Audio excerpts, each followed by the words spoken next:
Korupsi menyebabkan kerugian 271 triliun rupiah. Bisa untuk apa saja ya teman-teman?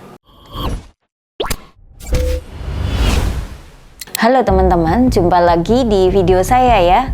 Video kali ini kita akan membahas yang lagi viral banget nih teman-teman, yaitu tentang terjadinya korupsi pada timah yang menyeret Crazy Rich dan public figure.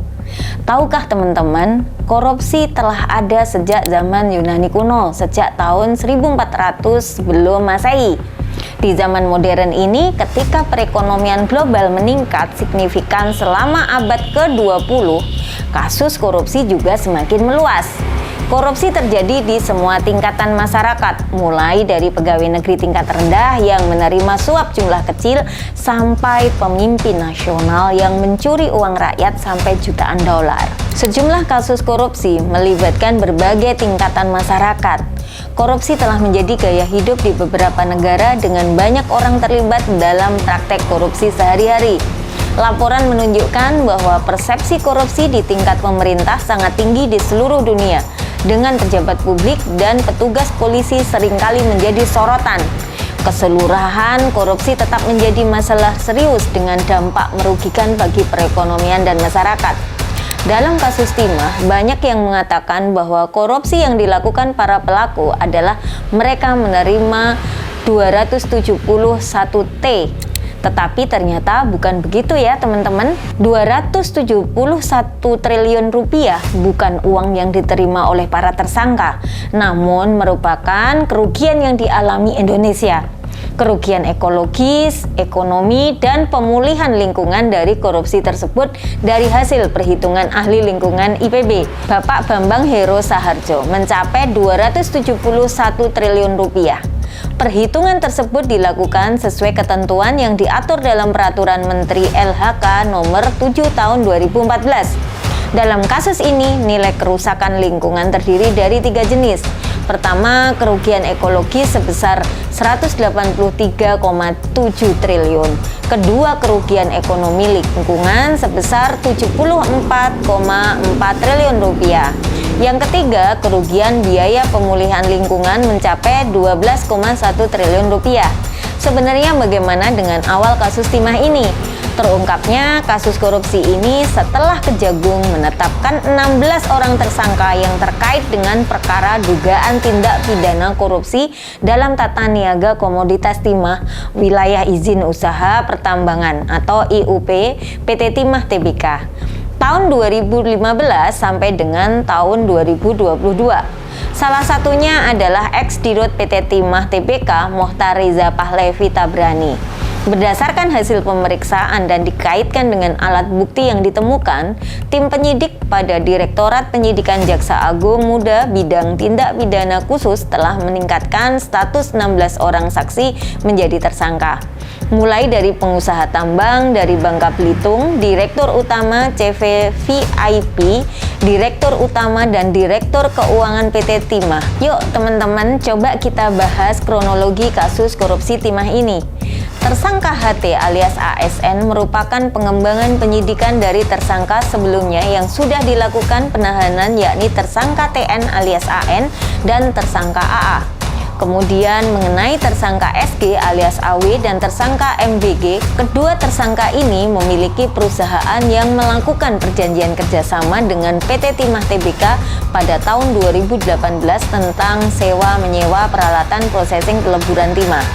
Adapun perjanjian tersebut ditandatangani oleh tersangka MRPT alias RZ selaku Direktur Utama PT Timah Tbk dan tersangka EE alias EML selaku Direktur Keuangan PT Timah Tbk. Pada saat itu, tersangka SG alias AW memerintahkan tersangka MBG untuk menandatangani kontrak kerjasama serta menyuruh untuk menyediakan biji timah dengan cara membentuk perusahaan-perusahaan boneka guna mengakomodir pengumpulan biji timah ilegal dari IUP PT Timah Tbk yang seluruhnya dikendalikan oleh tersangka MBG. Biji timah yang diproduksi oleh tersangka MBG tersebut perolehannya berasal dari IUP PT Timah Tbk atas persetujuan dari PT Timah Tbk. Kemudian baik biji maupun logam timah dijual ke PT Timah Tbk. Untuk mengumpulkan biji timah yang ditambang secara ilegal, tersangka MBG atas persetujuan tersangka SG alias AW membentuk perusahaan boneka yaitu CV Bangka Jaya Abadi atau BJA dan CV Raja Wali Total Persada RTP. Total biaya yang dikeluarkan PT Timah Tbk terkait biaya pelogaman di PT SIP selama tahun 2019 sampai dengan 2022 yaitu senilai 975 miliar lebih. Sedangkan total pembayaran biji timah yakni senilai 1,7 triliun lebih.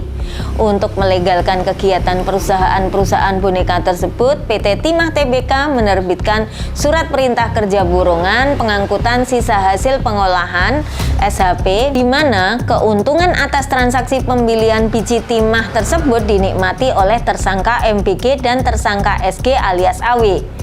Selain membentuk perusahaan boneka, tersangka MBG atas persetujuan tersangka SG alias AW juga mengakomodir penambang-penambang timah ilegal di wilayah IUP PT Timah Tbk. Mineral biji timah yang diperoleh dikirimkan ke smelter milik tersangka SG alias AW. Perbuatan para tersangka mengakibatkan kerugian keuangan negara yang dalam proses perhitungannya melebihi kerugian negara dari perkara korupsi lain seperti PT Asabri dan Duta Palma. Selain itu, terdapat kerugian kerusakan lingkungan akibat adanya aktivitas penambangan ilegal timah di Provinsi Kepulauan Bangka Belitung.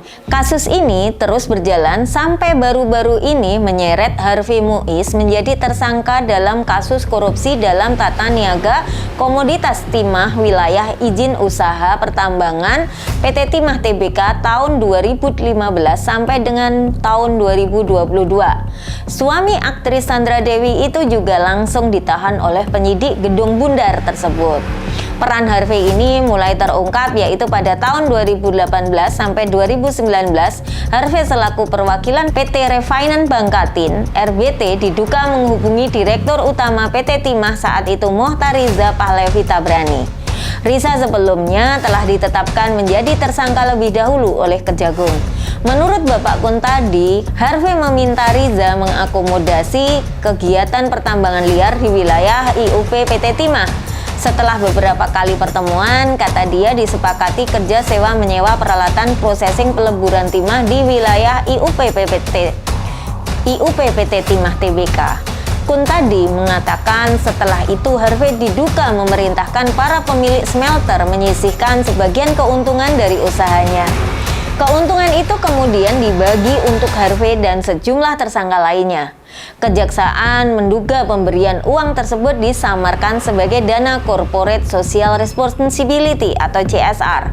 Dana tersebut disalurkan kepada Harvey melalui perusahaan PT QSA yang difasilitasi oleh tersangka lainnya, yakni Helena Lim untuk dicuci uangnya. Nah, kasus ini bisa dihubungkan dalam akuntansi, teman-teman. Korupsi ini adalah suatu tindakan fraud. Secara singkat, fraud di sini adalah suatu tindakan yang melanggar hukum dengan tujuan memperoleh keuntungan pribadi atau merugikan orang lain. Menurut fraud triangle theory, orang melakukan kecurangan termasuk korupsi. Fraud triangle adalah tekanan atau pressure, kesempatan atau opportunity, dan pembenaran atau rationalization. Konsep segitiga kecurangan ini pertama kali diperkenalkan oleh Donald Krasny tahun 1953 dalam disertasinya. Krasny tertarik pada embezzler yang disebutnya sebagai trust violators atau pelanggar kepercayaan, yakni mereka yang melanggar kepercayaan atau amanah yang dititipkan kepada mereka. Mereka yang seharusnya menjaga kekayaan negara malah berkhianat dengan merampoknya.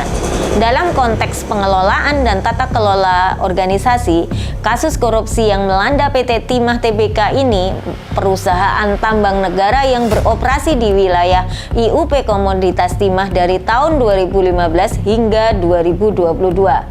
Mengungkapkan dengan telak kerumitan dan dampak merusak dari praktek korupsi. Kerugian yang ditimbulkan oleh tindakan ini yang dihitung mencapai angka astronomis sebesar 271 triliun rupiah. Akibatnya kerusakan lingkungan ini di Bangka Belitung sebagaimana dilaporkan oleh ahli lingkungan dari IPB menyajikan contoh nyata betapa korupsi dapat merugikan bukan hanya dari segi finansial tetapi juga lingkungan dan sosial. Konsep principal agent problem memperlihatkan adanya ketidakselarasan kepentingan antara pemegang saham, dalam hal ini negara dan rakyat atau prinsipal, dan direksi atau manajemen agent PT Timah Tbk. Kegagalan dalam sistem monitoring dan kontrol internal memberikan celah bagi agen untuk bertindak demi keuntungan pribadi yang berujung pada korupsi. Penambangan ilegal dan penjualan hasil tambang ke BUMN Timah tersebut dengan harga tinggi merupakan manifestasi dari konflik kepentingan dan asimetri informasi yang ekstrim, di mana agen memiliki lebih banyak pengetahuan dan keuntungan dari aktivitas koruptif tersebut daripada pemegang saham atau prinsipal. Nah teman-teman, kasus TINS menunjukkan aplikasi langsung dari 3 elemen utama fraud triangle: tekanan, kesempatan, dan rasionalisasi. Tekanan untuk memenuhi ekspektasi keuangan yang tidak realistis dikombinasikan dengan kontrol internal yang lemah menciptakan kesempatan untuk korupsi. Sementara itu, budaya organisasi yang membenarkan atau bahkan mendorong perilaku koruptif memungkinkan individu untuk merasionalisasi tindakan mereka sebagai sesuatu yang normal atau diperlukan. Lalu, bagaimana teman-teman langkah pencegahan korupsi yang bisa dilakukan? Walaupun memang perlu effort dan kerjasama yang baik agar korupsi ini bisa tidak terjadi. Karena semakin kesini, masyarakat selaku praktisi bisnis tentu semakin cerdas untuk mencari celah melakukan praktek-praktek korupsi. Untuk mengatasi korupsi, sebuah pendekatan holistik yang memperkuat mekanisme pengawasan dan kontrol, meningkatkan transparansi dan akuntabilitas, serta memperketat penegakan hukum sangat diperlukan. Ini mencakup pengawasan yang lebih intensif dan efektif dari Dewan Komisaris terhadap kinerja direksi dan manajemen, serta pengembangan sistem kontrol internal yang robust melalui audit berkala dan transparan. Ini agak mengherankan ya teman-teman, karena TINS adalah perusahaan terbuka, seharusnya memiliki tata kelola yang memenuhi standar. Pengungkapan informasi operasional dan keuangan perusahaan yang jujur dan terbuka akan meningkatkan akuntabilitas. Sementara pembangunan budaya anti korupsi melalui inisiatif seperti pelatihan etik, sistem whistleblowing, dan insentif untuk perilaku etis akan memperkuat integritas organisasi. Selain itu, kerjasama yang lebih erat antara lembaga penegakan hukum dan peningkatan kesadaran publik tentang dampak negatif korupsi diperlukan untuk mengurangi insiden korupsi di masa depan. Lebih jauh lagi, untuk secara efektif memerangi korupsi diperlukan upaya untuk membangun kembali kepercayaan dalam organisasi dan di antara stakeholders melalui praktek tata kelola yang baik. Ini berarti tidak hanya memperbaiki celah yang memungkinkan korupsi terjadi, tetapi juga secara proaktif bekerja untuk mempromosikan transparansi, keadilan, dan akuntabilitas dalam semua operasi. Upaya ini harus didukung oleh komitmen yang kuat dari puncak manajemen hingga ke level terbawah dalam organisasi untuk menegakkan prinsip-prinsip etik dan bertanggung jawab atas tindakan mereka. Mengadopsi dan menerapkan standar good corporate governance yang baik.